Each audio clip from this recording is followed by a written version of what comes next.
저희들이 어렸을 때는 그 양심이라는 말을 많이 하고 또 많이 듣고 자랐습니다. 그때는 이런 법이나 규칙들이 많지 않았기 때문에 사람 마음, 그 자기 어떤 양심이 기준이 돼가지고 그 양심 마음에 맞지 않으면 너는 양심도 없냐,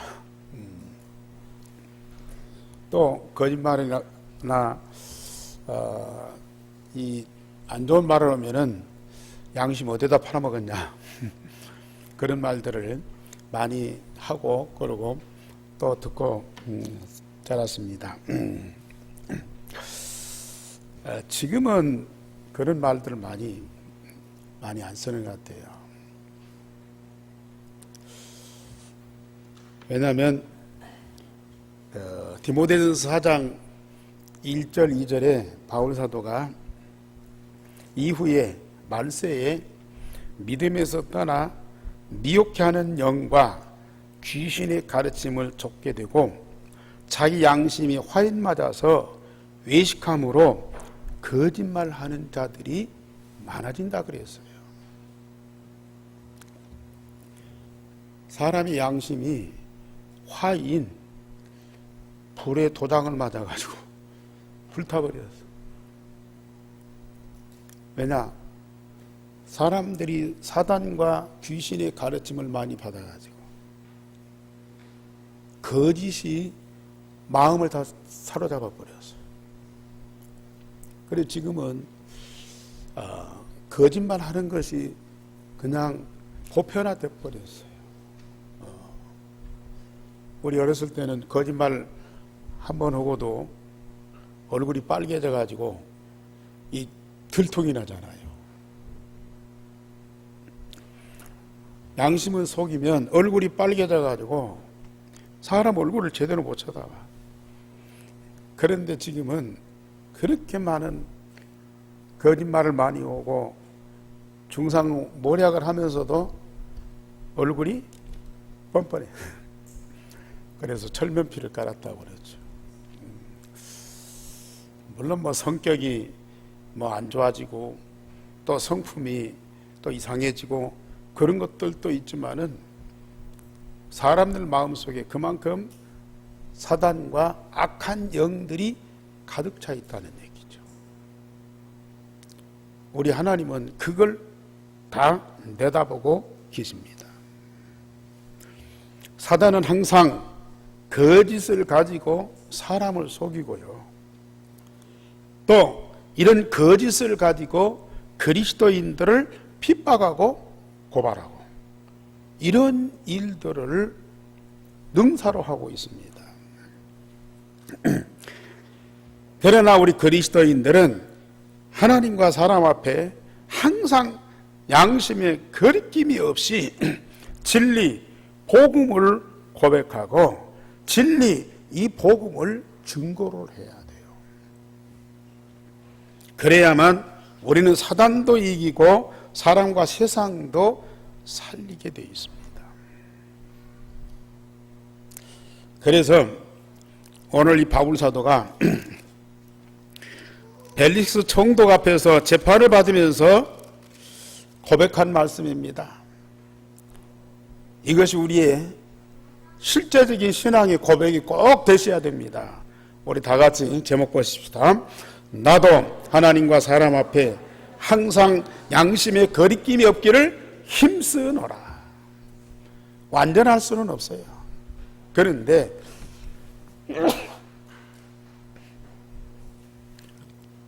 양심의 거리낌이 없기를 힘써야 돼요. 그것도 누구 앞에? 사람 앞에는 어느 정도 가능할 수 있지만 어떻게 하나님 앞에서요. 그런데 복 가진 하나님의 자녀는 당연히 하나님 앞에서 양심의 거리낌이 없어야 돼요. 그래야 우리가 하나님과 함께하고 소통이 되죠. 아니 하나님과 함께하고 소통이 돼버리면 양심에 거리낄 이유가 없어요. 속일 수도 없고 속일 필요도 없고 뭐 위장하거나 포장하거나 거짓을 꾸며서 잘 보이거나 그럴 필요가 없잖아요. 주님이 내 안에 있고 내가 주님 안에 있고 너희가 내 안에 있고 내가 내 말이 너희 안에 있으면 많은 열매를 맺나니 너희가 내 제자가 되리라. 예수님 말씀하셨잖아요.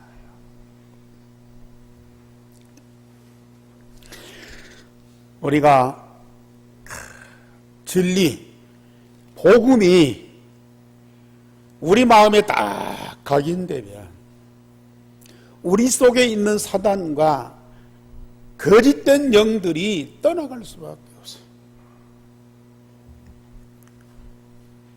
이 안에 있는 복음이 우리 하나님께 고백되고 사람들한테 증거되고 우리 성도들과 계속 포럼돼 보세요.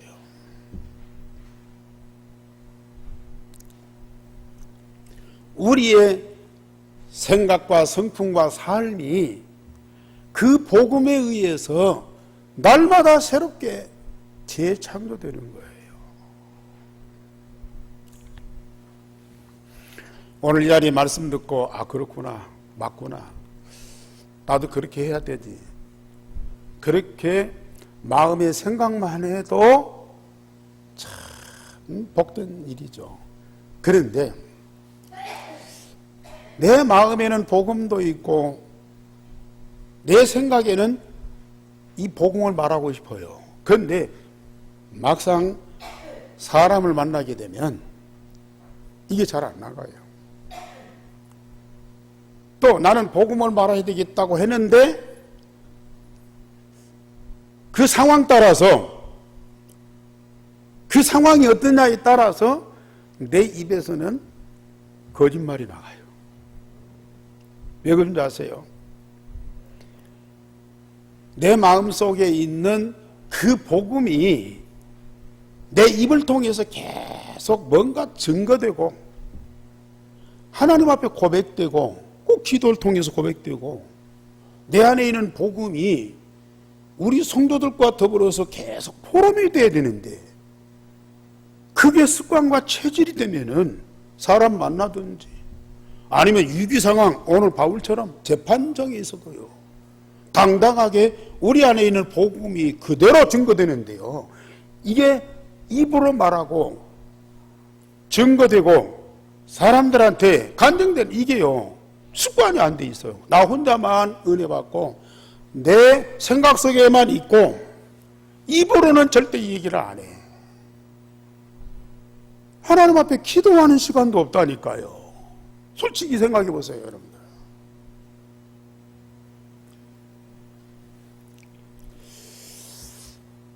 사단에게 속습니다. 더군다나 우리 마음속에 복음이 각인이 안 돼 있으면 우리 속에 뭐가 각인돼 있어요?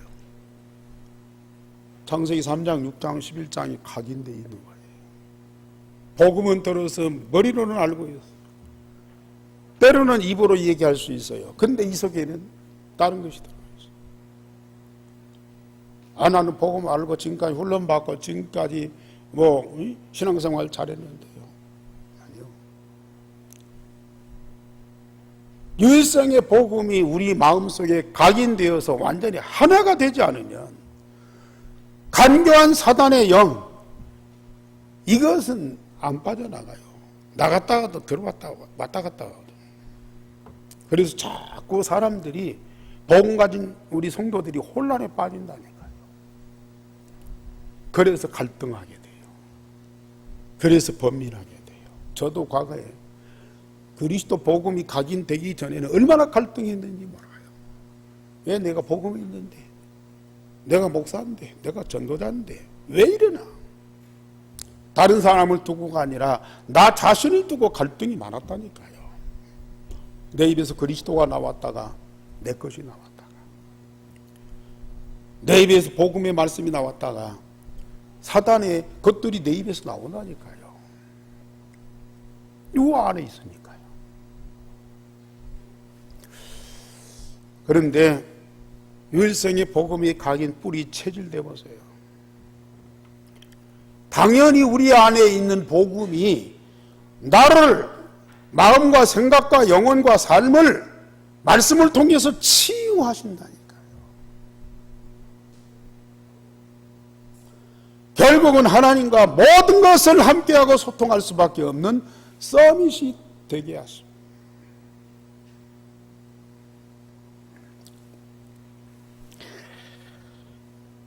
우리 양심 속에 복음이냐 아니면 거짓이냐, 빨리 우리는 확정을 해야 돼요. 지금 당장에 무슨 밥 굶는 일이 없고 병들어서 막 병원에 누워있지 않고 또 내가 사람들한테 지금 짓밟혀서 막 크게 어떤 고통을 그게 없다고 해서 여러분들 그걸 무시해버리면 안 돼요. 어느 날 밥은 먹는데 내 영적으로 내가 사람들한테 인정도 받고 존경도 받는데 나는 남이 모르는 그 심각한 이 고민과 갈등 속에 빠져야 돼요.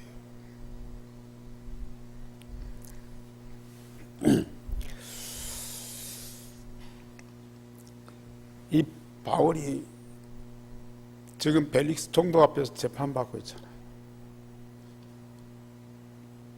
이런 엄한 상황 속에서도 당당하게 고백합니다. 나도 하나님과 사람 앞에 양심에 거리낌이 없기를 힘써.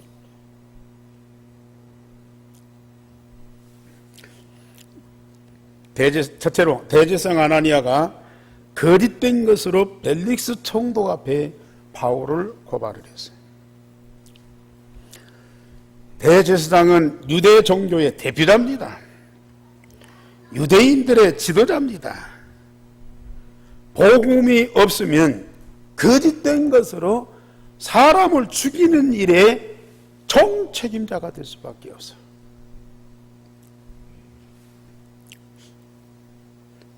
이 변호사 이 더두루를 통해서 총독 앞에 이 바울을 고발하는 그 내용이 몇 가지가 나와 있어요.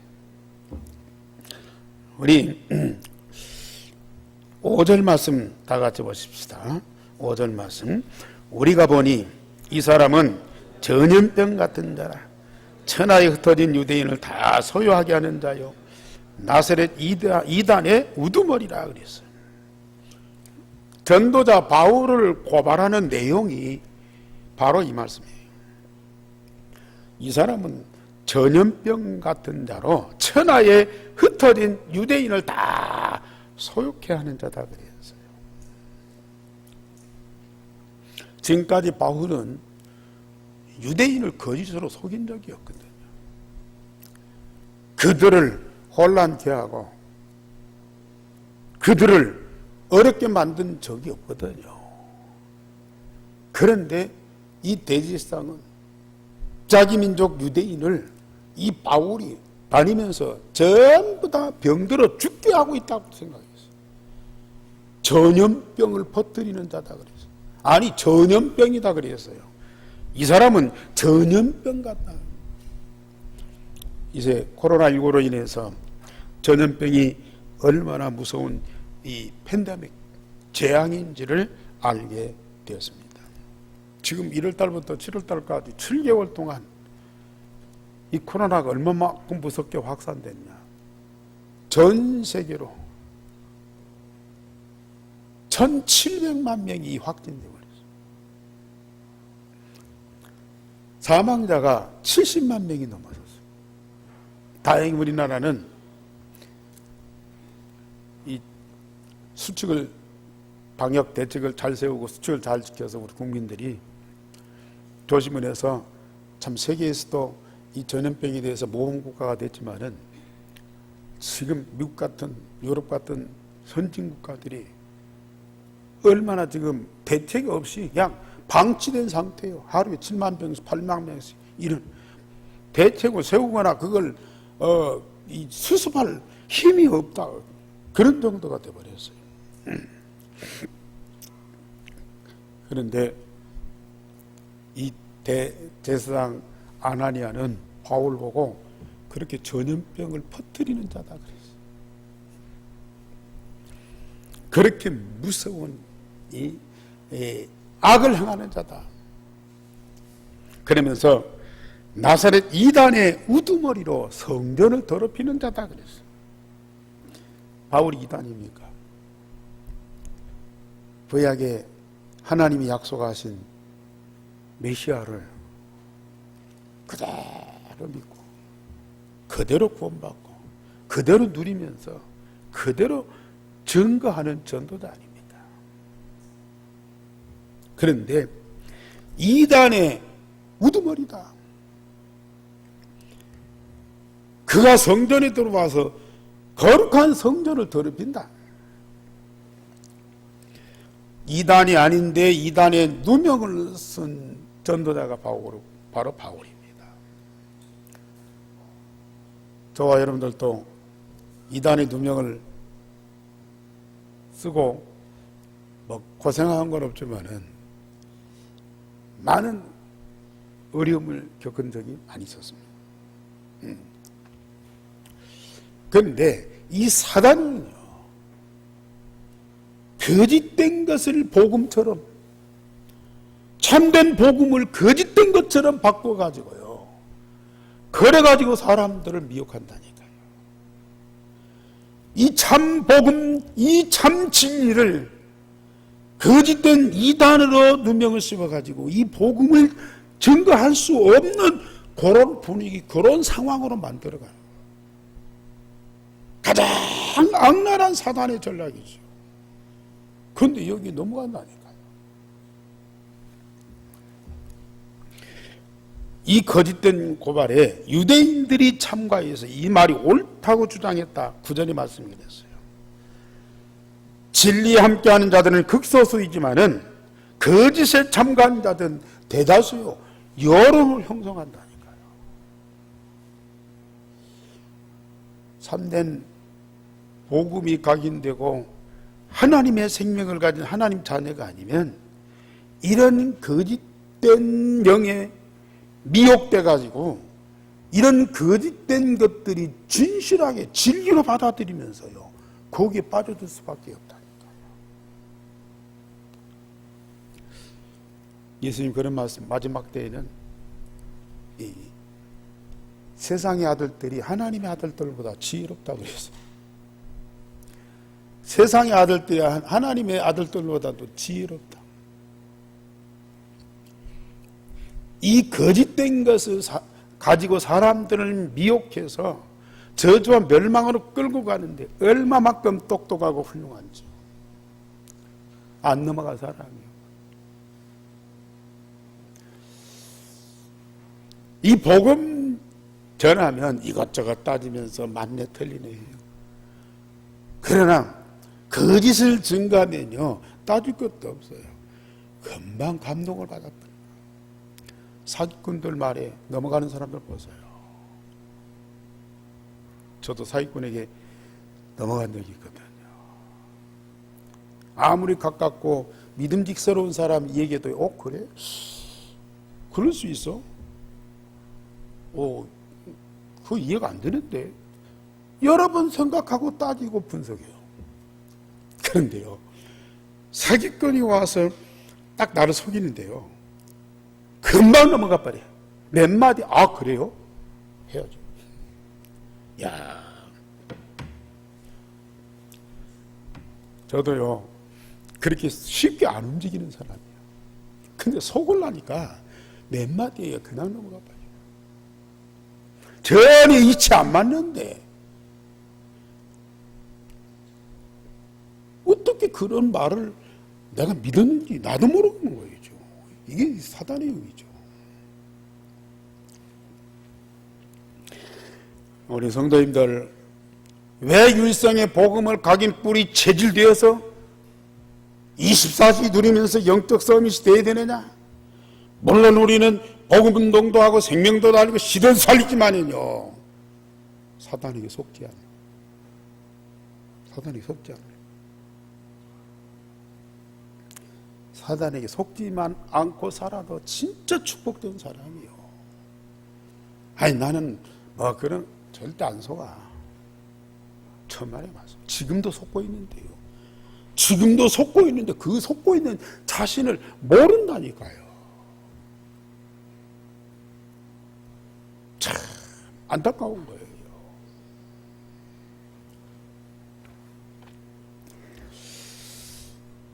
정말 오늘 이 대제사장이나 나라의 지도자들, 종교의 지도자들, 이 사람들 속에 거짓이 들어서 사람들을 미혹하고 넘어뜨리는 것만도 대단한 건데요. 여기 보면은요, 그 마음 속에 미움이 있고 분노가 있고 사람을 죽이려는 그런 살인적인 증오가 있어가지고요, 그걸 이루기 위해서 뭐해요? 법정에 고발한다고, 총독한테 고발한다는 얘기거든요.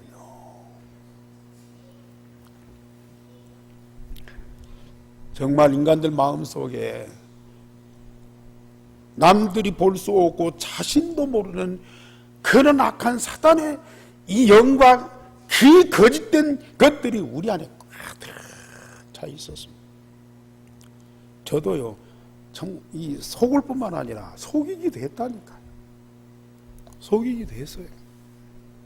남들 속이는 것이 아니고 우리 교인들을 속였어요. 속였다니까요. 여러분도 속였어요.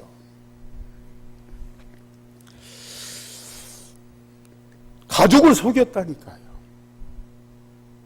물론 뭐 악의적으로 속이는 건 아니지만 내 이익을 위해서, 내 체면을 위해서 정말로 그 사람이 응답받도록, 그 사람이 진짜 축복을 누리도록 돕는 것보다는 내 이익을, 내 자존심을 위해서 사람들 이용한다니까요. 사람들을 이 활용을 한다니까요. 그것이 이제 처음에는 작은 것으로 시작하면 그게 쌓이고 쌓여보세요. 나중에는요, 무서운 일을 저지르는 거예요.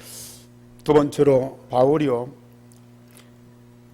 하나님과 사람 앞에서 양심을 따라 변명을 했습니다.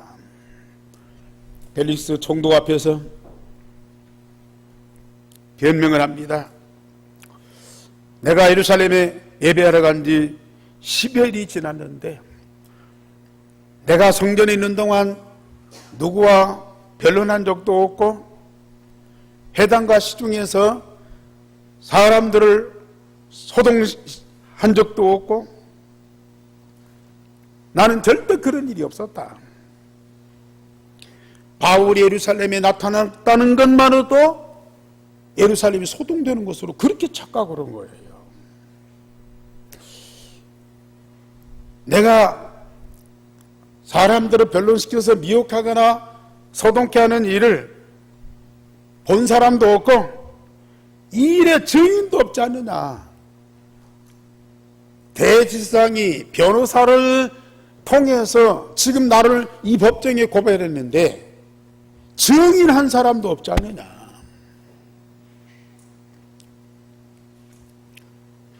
사실이거든요. 그리고 그렇지만 나는 고백한다 당신한테. 저들이 이단이라고 하는 예수의 도를 따라 내가 믿는데 저 유대인들, 저들의 조상이 하나님을 똑같이 섬기고 율법과 선자의 글에 기록된 것을 나도 다 믿는다. 우리도 구약의 약속대로 오신 예수 그리스도와 모세의 율법을 다 믿는다. 또 저들이 소망하는 것, 의인과 악인의 부활이 있다는 거 나도 믿는다.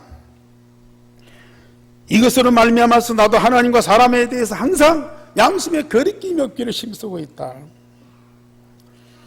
유대교인들, 특히 바리새인들은요, 죽은 자의 부활과 천국과 천사 이걸 다 믿고 있거든요. 나도 똑같이 믿는다. 내가 성전에서 결례의식을 행할 때에 모임도 소동도 없었고 아시아에서 온 유대인들이 있었지만은 만약에 내가 잘못한 일이 있으면 그때 그 사람들이 나를 고발했을 거 아니냐. 전혀 그런 일이 없었다. 그러나 오직 한 가지가 있다. 그들 가운데 내가 외친 것이 있는데, 예수의 죽었다가 다시 부활하신 사건. 유대인들이 예수님을 십자가 못 박아 죽였는데 하나님이 그를 다시 살렸다. 우리가 그 일의 증인이다. 그 예수가 바로 하나님이 보내신 메시아다. 내가 그걸 증거했다. 나는 그것 때문에 지금 여기에 고발당하고 내가 심문을 받고 있다.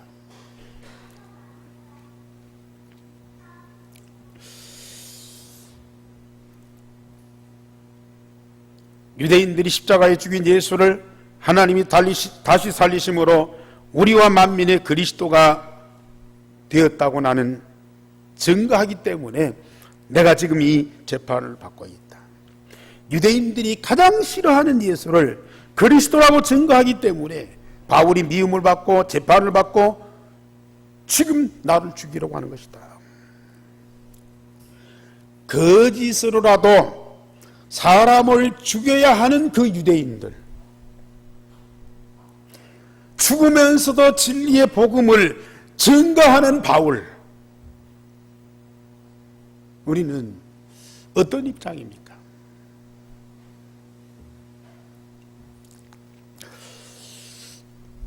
우리가 혹 죄를 범하고 다른 사람한테 피해를 끼치고 또 사회에 덕이 되지 못하면은 우리는 욕을 먹고 비판도 받고 때로는 벌도 받아야 되죠. 그러나 우리가 복음 때문에 욕을 먹고 이단에 누명을 쓰고 감옥에 가고 영광이에요. 축복입니다. 아무나 할 수 있는 것이 아니에요. 복음만을 생명 걸고 증거할 때에 오는 핍박일 수 있고 고통일 수 있어요. 그러나 그렇게 복음 전하다가 죽은 사람이 몇 사람 안 돼요. 잠시 동안 육신적으로 욕을 먹고 몸이 괴로울 수도 있지만은 우리 안에 일생의 복음이 각인 뿌리 체질돼 보세요. 몸은 약간 고통스러울 수 있는데 내 마음에서 내 영혼 속에서 나오는 그 기쁨과 감사와 그 즐거움은 막을 수가 없는 거예요. 생수처럼 솟아나는 거예요. 성삼위 하나님이 그 현장에 함께 하시면서 천군 천사를 동원해서 그 가운데에서 보호하고 지키고 영광스럽게 하는 그것을 아무도 막을 수가 없는 거예요. 제가 예배 시작할 때 성소에서 하나님의 영광을 보기를 원하는 시편 기자가 그랬거든요. 그 영광의 하나님을 찬송하리이다. 지금 이 자리에 여러분들은 그 영광을 봐야 돼요. 여러분들이 마음 중심 속에서 그 영광의 하나님을 기뻐하고 즐거워하고 찬양이 나와야 돼요. 저는 이 찬양대 찬양은 어찌 목소리가 다 하나가 됩니다. 한 사람의 목소리처럼 다 거기에는 벌써 마음과 영이 하나가 됐다는 뭐 찬양을 잘해서가 아니라 목소리가 좋아서가 아니라 마음과 영이 딱 하나가 되고 한 목소리로 하나님을 찬양할 때 그 찬양을 받으시는 하나님 얼마나 기뻐하실까. 그런 영광의 하나님을 중심에서 참으로 기뻐하고 감사하고 즐거움으로 찬양할 수 있는 것은 얼마나 복된 일이에요.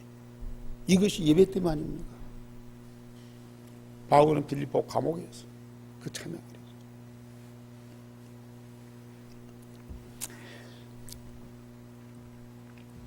세 번째로 총독 벨릭스도 복음을 들었습니다. 총독이 누구에게 복음을 들었는지 예수가 그리스도인 것을 알고 있어요. 오늘 성경 보면은 벨릭스가 이 도에 관한 것을 더 자세히 알고 있다. 바울이 설명한 것보다도 벨릭스가 이 복음에 대해서 더 자세히 알고 있다. 그래서 자기가 여기서 판결 내리지 않고 천부장한테 다 맡겨. 천부장 보고 그걸 처리하라고. 그러면서 백부장을 시켜서 바울을 가두는데 자유를 주어라. 마음껏 친구 만나도록 해라. 왜? 바울이 죄인이 아닌 것을 벨릭스가 알고 있거든. 사실 벨릭스가 복음을 믿고 구원받은 건 아니야. 그런데 알고 있어. 누군가가 이 복음을 벨릭스에게 전했어요. 믿고 구원받은 건 아니지만은 이 예수의 도가 틀린 것이 아니다. 맞다 알고 있어요. 아마 제가 알기로는 사도행전 10장에 고넬료가 백부장인데 로마의 관리로서 베드로에게 복음 받았잖아요. 온 집안이 세례받았어요. 그가 로마에 왕래하면서 이 벨릭스에게도 복음을 전했지 않느냐. 참, 누군가가 이 복음을 전했다고 말이에요. 믿고 구원받은 건 아니지만은 이 복음이 맞다는 사실을 알고 있다. 이게 얼마나 대단한 거예요. 벨릭스가 그 아내와 더불어서 바울을 불러서 예수 믿는 도를 더 듣고 싶어요. 계속 듣고 싶었어요. 그런데 이 바울이요, 의에 대하여 절제와 장차오는 심판에 대해 강조하니까 그 무서운 생각, 아직 복음이 뿌리가 안 내린 거예요. 그래서 심판에 대해서 얘기하냐, 진짜 복음이 있으면 우리는 심판을 이기는데 아직 복음 희미하기 때문에 심판 때문에 두려워하는 거예요. 그래서 복음 듣는 것을 멀리 했잖아요. 그러나 또 동시에 바울에게서 돈을 받을까? 참 사람 비참해지죠. 그 권력의 자리 그렇게 많은 돈을 갖고 있으면서도 그 죄수한테 돈을 받으라. 이게 사단이 여기에 붙잡힌 사람들의 본능이라 이거. 어쩔 수 없어요. 여러분은 진짜 속지 말기를 바랍니다. 얼마나 비참합니까? 속된 말로 얼마나 추접스럽습니까? 아니 총독의 자리에 있으면서 그 죄수한테 돈 몇 푼 받으려고. 이것이 세상 사람들이에요. 사단의 영에 붙잡힌 사람들은 어쩔 수 없는 거예요.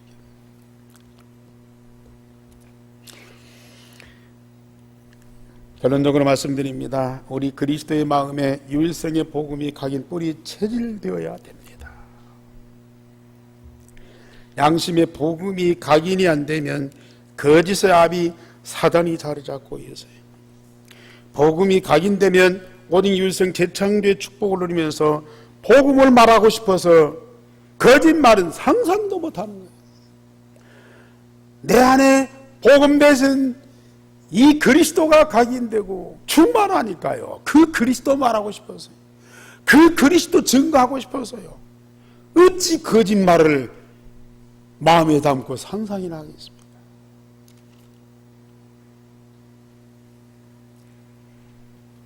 아까 말씀드렸듯이 우리 성도님들이요, 듣고만 알고만 지나지 말고 포럼하세요. 포럼하시라고. 예배 마친 뒤에 반드시 포럼하세요.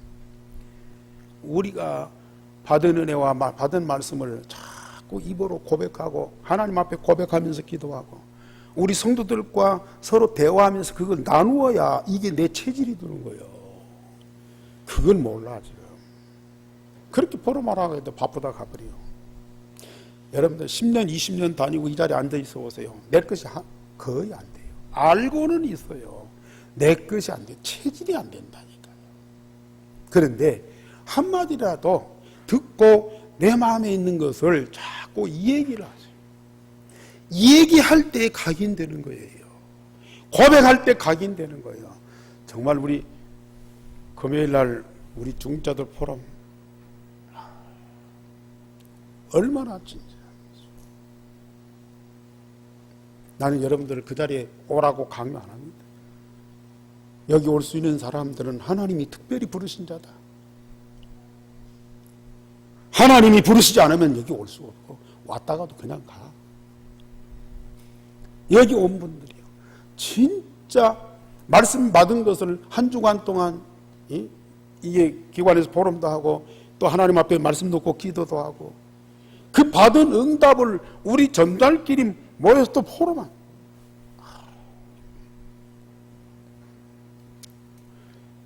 더 말할 이유가 없어요. 우리가 저는 금요일 모일 때마다 하나님 어찌 우리에게 이런 응답과 축복을 주시는지요.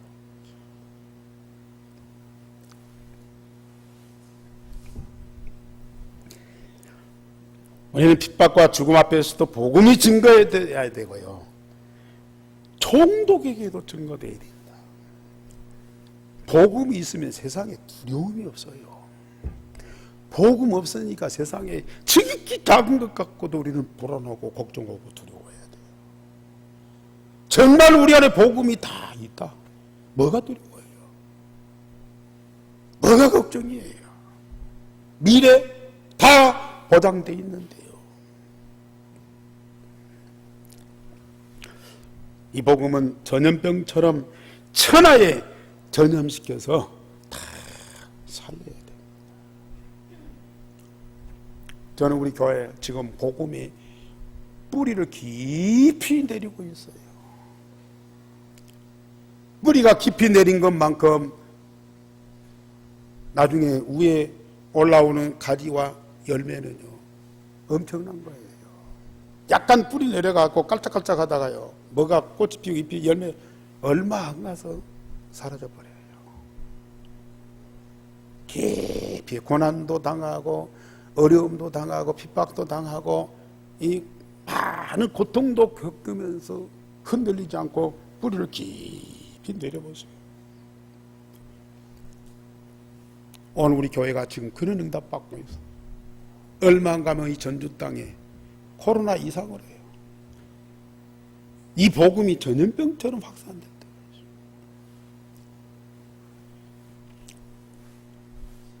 지난 주간에 우리 한경찬 집사 그 알파본부 2층에서 그 알파 지교회 지교회당 감사 예배를 드렸잖아요. 얼마나 감격스러운지. 우리 한 집사가 오래전부터 지교회당 놓고 기도했어요. 그런데 상황이 여건이 안 돼요. 시도했다가 또 그만두고. 그런데 이제 지교회가 설립되고 그 집에서 계속 수요일마다 예배를 드렸잖아요. 포럼하면서요. 정말 하나님이 그 지교에 함께 하시고 말씀으로 역사하는 이런 응답과 증거들을 보는 거예요. 특별히 그 한송영 집사님 지금 한 2년 전부터 교회 못 나오시잖아요. 거기에서 말씀 포럼할 때마다 감사하다 이거죠. 내가 전에는 모르고 헛살았는데 복음 알고 하나님 생명 가지고 사는 이 자체가 너무 감사하다 이거죠. 아니 감사할 처지입니까 그게. 잘 믿다가도 하나님 원망하고 왜 내게 이런 일이 그러면서 낙심을 든대요. 감사하다. 그래서 저는 기도해 주죠. 환자지만 미래를 장담할 수 없지만 전도자의 삶을 살도록 전도자의 인생을 살도록 그걸 기도했어요. 계속 기도해요. 그런데 어느 날 우리 한성님 집사님이 경찰이한테 그 3층 빈 공간을 새로 얻어라. 자기 월세를 주겠다 이거죠. 월세 40만 원, 50만 원을 자기가 이 지교회당을 위해서 그 환자가 자기가 월세를 담당하니까 그걸 얻으라 이거죠. 그걸 얻으려고 이제 뭐 준다고 하고 뭐 절충은 나중에 또 새가 그 나가버렸어요. 그래가지고 그 문구점 2층에다가 상당히 큰 공간이 얼마나 알뜰하게 잘 만들어놔.